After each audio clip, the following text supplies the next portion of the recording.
Good morning dear students. एक बार फिर से आप सभी का history classes bye Kamlesh Kumar में हार्दिक स्वागत है।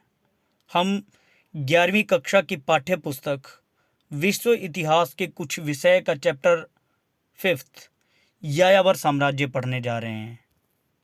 ये बहुत ही महत्वपूर्ण टॉपिक है विश्व इतिहास को जानने का।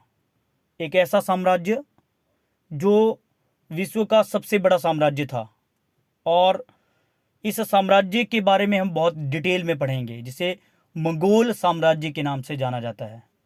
मंगोल जो कि मध्य एशिया के रहने वाले लोग थे और उन्होंने एक बहुत ही बड़े साम्राज्य की नींव रखी।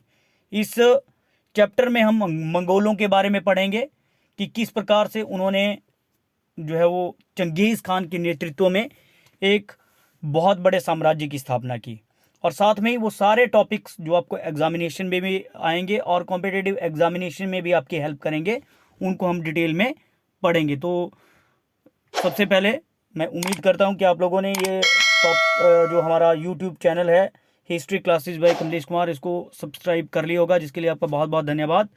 और यायावर साम्राज्य में सबसे पहले हम बात करेंगे मंगोल साम्राज्य की। बहुत डिटेल में हम मंगोल साम्राज्य के बारे में पढ़ेंगे। मंगोल साम्राज्य 13वीं और 14वीं शताब्दियों के दौरान एक विशाल साम्राज्य था। इस साम्राज्य का आरंभ चंगेज खान द्वारा मंगोलिया के घुमंतु जनजातियों को एकीकरण से हुआ।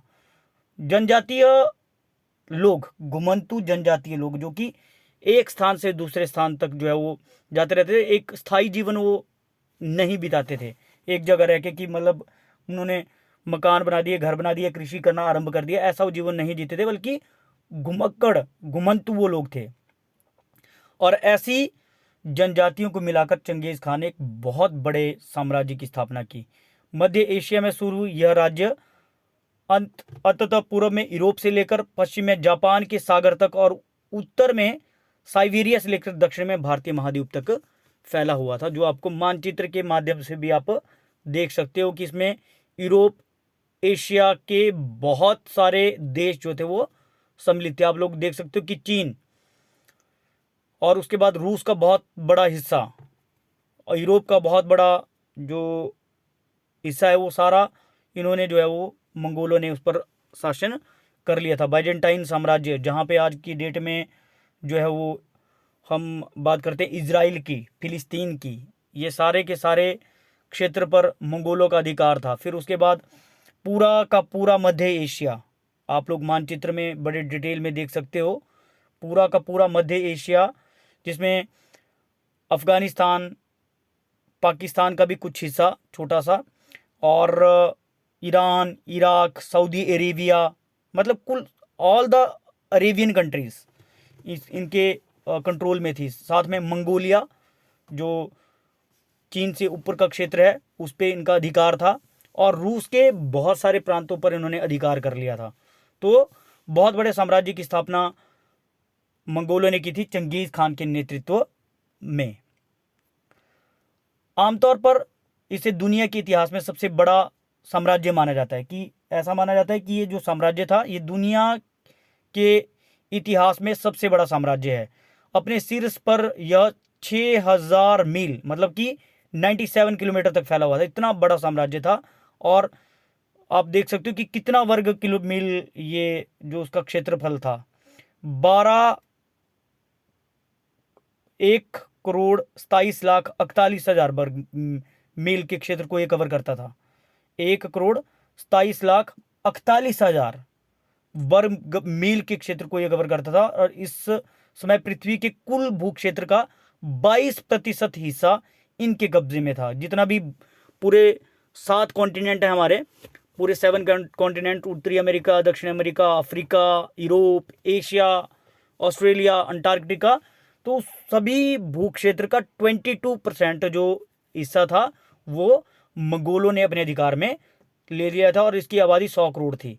मंगोल जो शासक थे वो सबसे पहले बौद्ध थे, बौद्ध धर्म उन्हें के वो फॉलोअर्स थे, और बाद में धीरे धीरे वो तुर्कों के संपर्क में आकर उन्होंने इस्लाम को अपना लिया।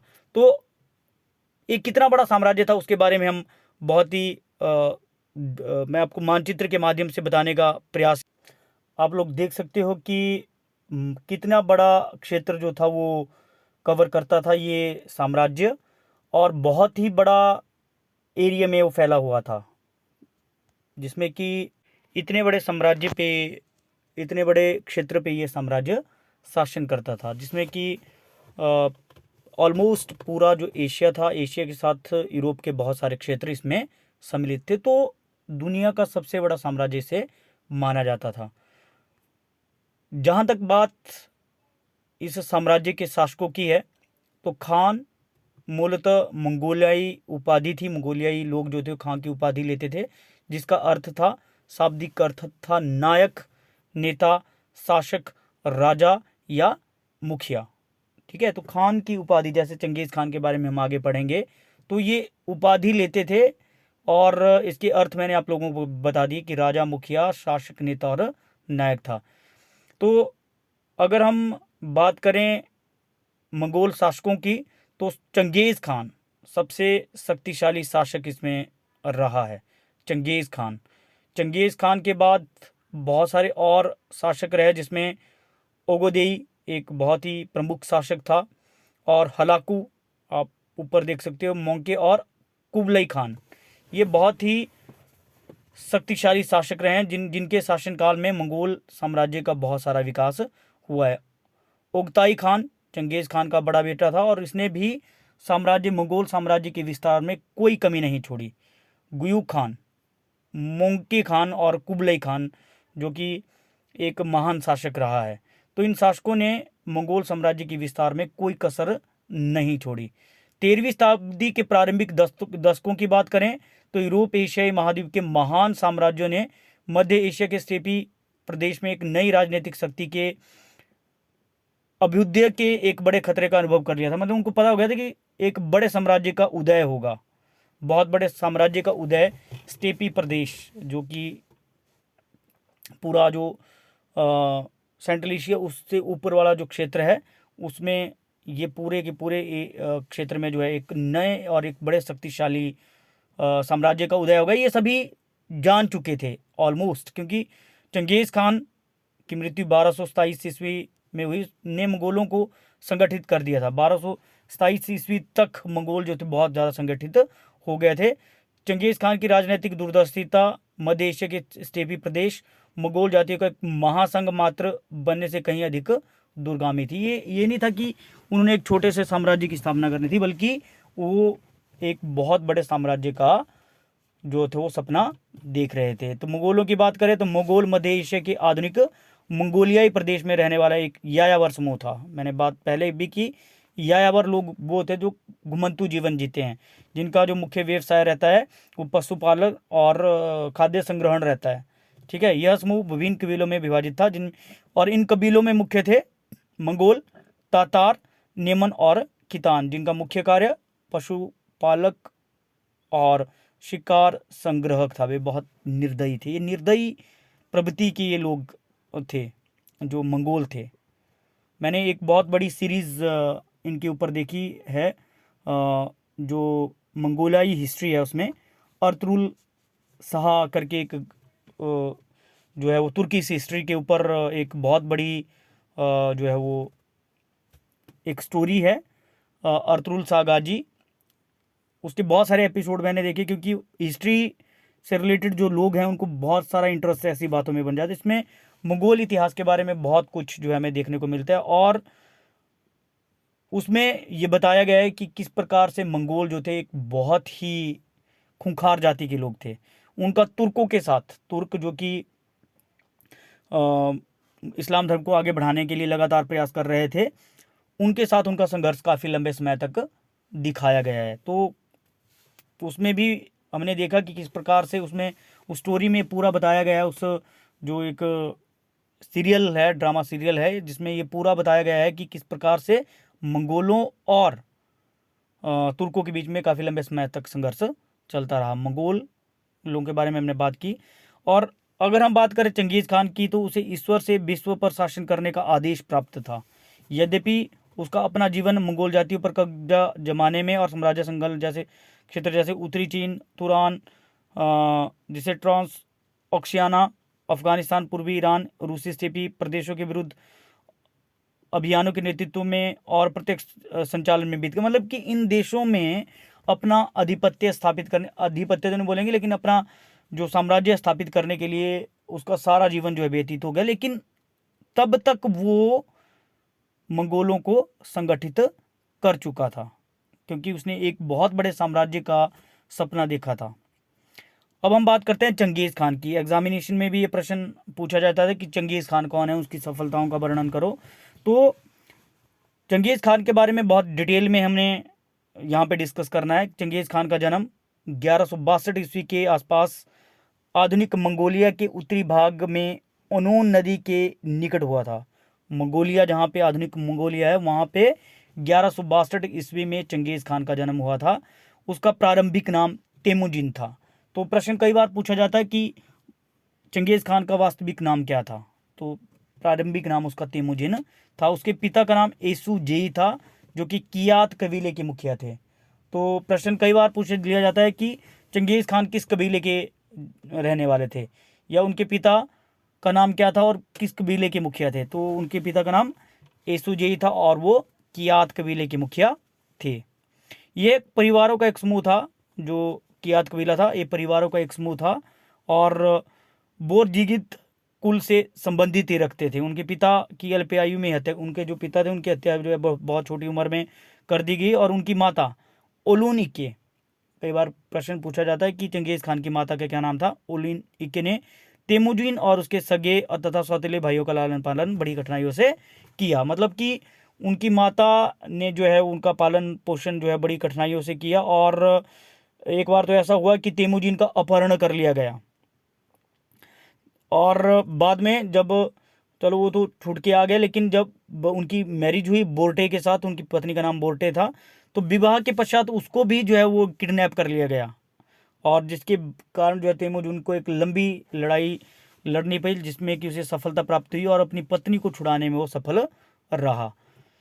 तो बहुत सारे समस्याओं का सामना जो है तेमुजिन को करना पड़ा, लेकिन उस दौरान उनको जो है वो कुछ ऐसे मित्र मिले, जिसमें बोगुरुचु उसका प्रथम मित्र था और सदा उसके साथ वो रहा। उसका सगा भाई जमुका एक विश्वसनीय मित्र था प्रारंभ में, लेकिन बाद में उसका शत्रु बन गया और दोनों के बीच में युद्ध भी हुआ, जिसमें जमुका को उसने लास्ट में पराजित किया था।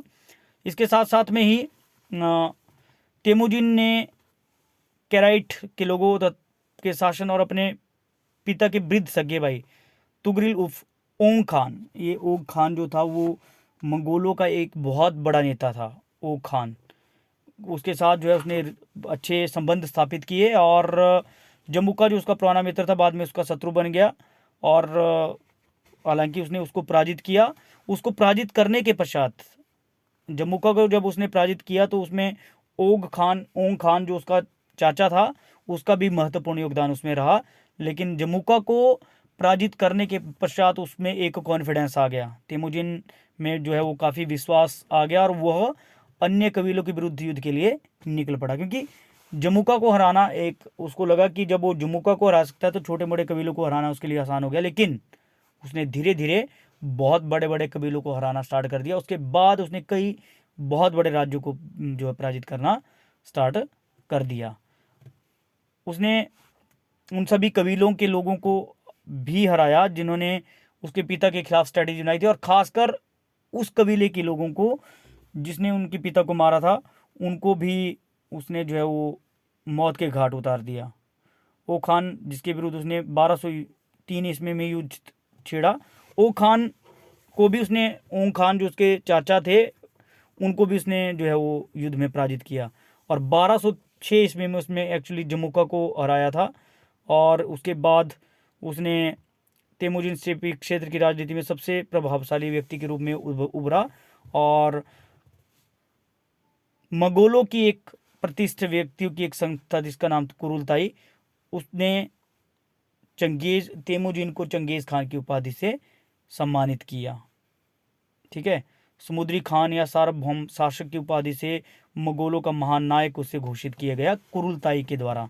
तो कई बार प्रश्न एग्जामिनेशन में आ जाता है कि कुरुलताई से क्या अभिप्राय है। तो कुरुलताई मंगोल प्रतिष्ठित सरदारों की एक ऐसी सभा थी जिस जो कि बहुत ही उस समय रेपुटेड थी, और उसने 1206 ईस्वी में चंगेज़ खान को सिंहासन पर बिठाया और उसे तेमुजिन को सिंहासन पर बिठाया, उसे खां की उपाधि से सम्मानित किया। तो इसके मुख्य कार्य जो रहते हैं कुरुलताई के, वह उत्तराधिकार संबंधी निर्णय लेना, राज्य के भविष्य और अभियानों संबंधी निर्णय लेना, लूट के जो माल है उसका बंटवारा करना इत्यादि। तो ये चंगेज़ खान के बारे में हमने आज डिस्कस किया। मंगोलों के बारे में, मंगोल कौन थे? मध्य एशिया मंगोलिया की रहने वाली एक जाति थी, जिसको हम खतरनाक जाति बोल सकते हैं, ठीक है, जो पशुपालक और खाद्य शिकारी, खाद्य संग्राहक थे। उससे पहले हमने पढ़ा कि किस प्रकार से मंगोलों ने एक बहुत बड़े साम्राज्य की स्थापना की प्राचीन काल में, और ये जो साम्राज्य था बहुत बड़ा साम्राज्य बनकर जो है सामने आया। उसके बाद हमने चंगेज़ खान के जीवन के बारे में पढ़ा कि उसका जन्म 1162 ईस्वी में हुआ। उसके पिता का नाम येसुजेई था, माता का नाम जो है ओलेनिके था, और उसकी पत्नी का नाम बोर्टे था।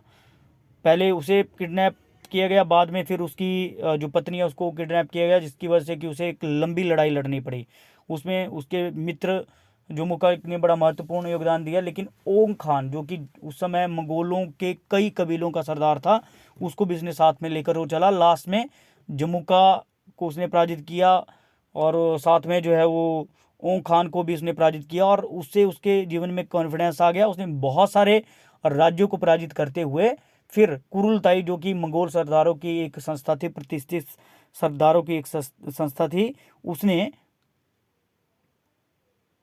चंगेज़ खान को या फिर तेमुजिन को चंगेज़ खान की उपाधि दी, सार्वभौम की उपाधि से उसे सम्मानित किया। तो आज के लिए बस इतना ही। जो प्रश्न आपके इसमें बनते कि मंगोल कौन थे, हमने उसमें डिस्कस कर लिया था पहले कि मंगोल मध्य एशिया के आधुनिक मंगोलिया प्रदेश में रहने वाला एक यायावर समूह था। यह समूह विभिन्न कबीलों में विभाजित था, जिनमें मुख्य थे मंगोल, तातार, निमन और खितान। मंगोल पशुपालक एवं शिकार संग्राहक थे, वे बहुत निर्दयी थे। ये प्रश्न आता है। और साथ में चंगेज़ खान कौन था, हमने बात की कि चंगेज़ खान मंगोलों का सबसे शक्तिशाली शासक था। उसका जन्म 1162 ईस्वी में हुआ था, और 1206 ईस्वी में उसने एक बहुत बड़े साम्राज्य की स्थापना की, जिसे मंगोल साम्राज्य के नाम से जाना जाता है। चंगेज़ खान का वास्तविक नाम ही हमने पढ़ा तेमुजिन था। चंगेज़ खान के पिता का नाम येसुजेई था, और वो कियात कबीले से संबंध रखते थे। और कुरुलताई से क्या अभिप्राय है? ये मंगोल प्रतिष्ठित व्यक्तियों की एक ऐसी संस्था थी जो कि उत्तराधिकार के मामलों को देखती थी, और जो लूट का जो धन था उसका विभाजन करती थी। तो कुल मिला के ये प्रश्न जो है आपसे पूछे जा सकते हैं, जो कि आपको आने चाहिए। तो आज के लिए बस इतना ही। बाकी कल एक नई वीडियो के साथ, एक नए टॉपिक्स के साथ हम मिलेंगे। Thank you and have a nice day.